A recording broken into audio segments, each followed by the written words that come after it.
उस मोहल्ले में अगर किसी चीज का सबसे ज्यादा डर था तो वो भूत प्रेत का नहीं था, बल्कि रमेश की गैस का था। क्योंकि रमेश कोई साधारण पति नहीं था। वो तो चलता फिरता, उठता बैठता, सोता जागता जैविक गैस प्लांट था।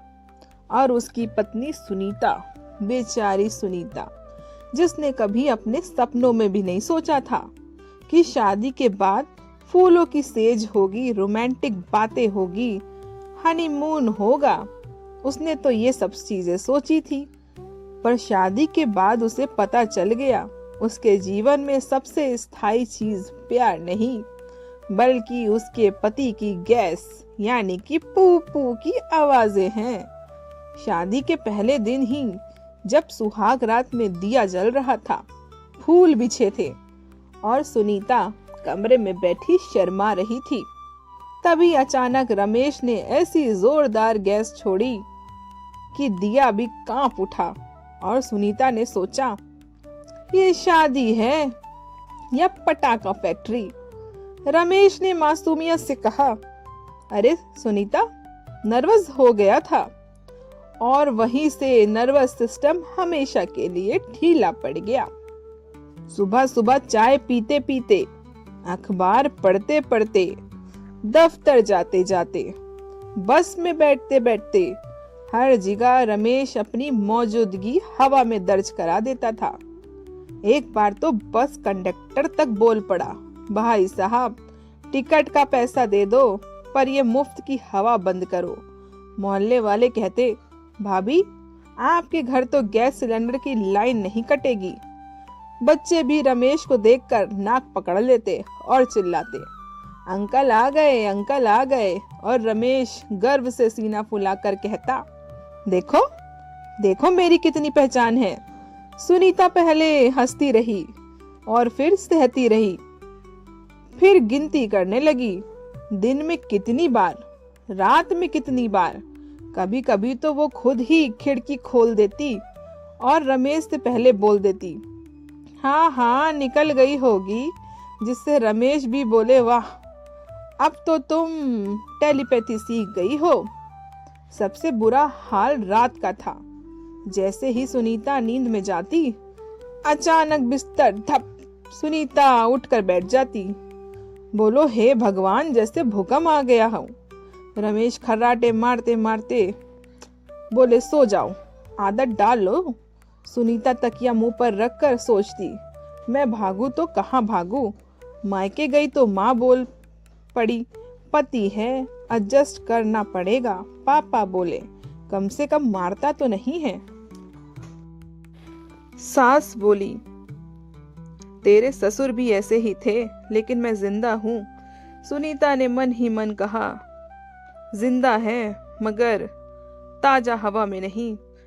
कॉमेडी तब और बड़ी जब घर में मेहमान आने लगे। रमेश जैसे ही ड्राइंग रूम में बैठता, मेहमानों के चेहरे बदल जाते। कोई अचानक घड़ी देखने लगता, कोई पानी पीने लगता, कोई कहता, मुझे याद आया गैस बंद की कि नहीं, और भाग लेता। एक बार तो पंडित जी पूजा कराने आए। मंत्र पढ़ते पढ़ते रमेश ने गैस छोड़ी। पंडित जी बोले, लगता है नकारात्मक ऊर्जा निकल रही है। सुनीता ने तो सिर पकड़ लिया। परेशान होकर सुनीता ने हर उपाय आजमाया, अजवाइन, सौंफ, हींग, दही, छाछ। रमेश सब खाकर बोले, लगता है अब गैस में टेस्ट भी आ गया है। योग क्लास ले गई तो रमेश पवन मुक्त आसन में ही पवन मुक्त करने लगा। गुरुजी भी बोले, भाई आप तो प्रैक्टिकल करके दिखा रहे हो। डॉक्टर के पास गई तो डॉक्टर ने पूछा, कितनी बार गैस होती है। रमेश बोला, डॉक्टर साहब, सांस जितनी बार। डॉक्टर भी हंस पड़ा। दवाई दी, मगर गैस ने दवाई को चैलेंज समझ लिया।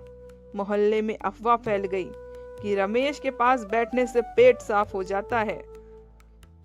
लोग कब्ज के मरीज भेजने लगे। सुनीता बोली, ये पति है कि घरेलू इलाज है। एक दिन हद तब हो गई जब सुनीता पूजा कर रही थी।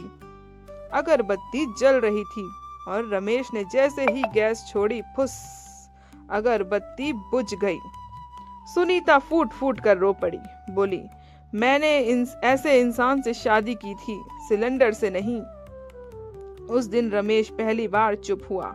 उसे एहसास हुआ कि मजाक मजाक में उसने सुनीता की सांसें ही कम कर दी हैं। अगले दिन उसने कसम खाई, डाइट बदली, बाहर का खाना छोड़ा, रात को हल्का खाने लगा। गैस कम हुई, पूरी तरह नहीं पर थोड़ी तो कम हुई। अब रमेश खुद बोल देता है, थोड़ा सा होगा, और खिड़की खोल देता है। सुनीता हंस पड़ी बोली, चलो इतना भी बहुत है कम से कम। मोहल्ले वालों ने राहत की सांस ली और सुनीता ने समझ लिया कि शादी परफेक्ट नहीं होती। किसी के पति गुस्सैल होते हैं, किसी के पति झूठे, और किसी के बस हवा ज्यादा छोड़ते हैं। और यही सोचकर उसने पर्दे हटाए, खिड़कियां खोली और जिंदगी में ताजी हवा आने दी। तो आपको आज की कहानी कैसी लगी? अगर आपको आज की कहानी अच्छी लगी तो वीडियो को लाइक कीजिए और चैनल को सब्सक्राइब कीजिए।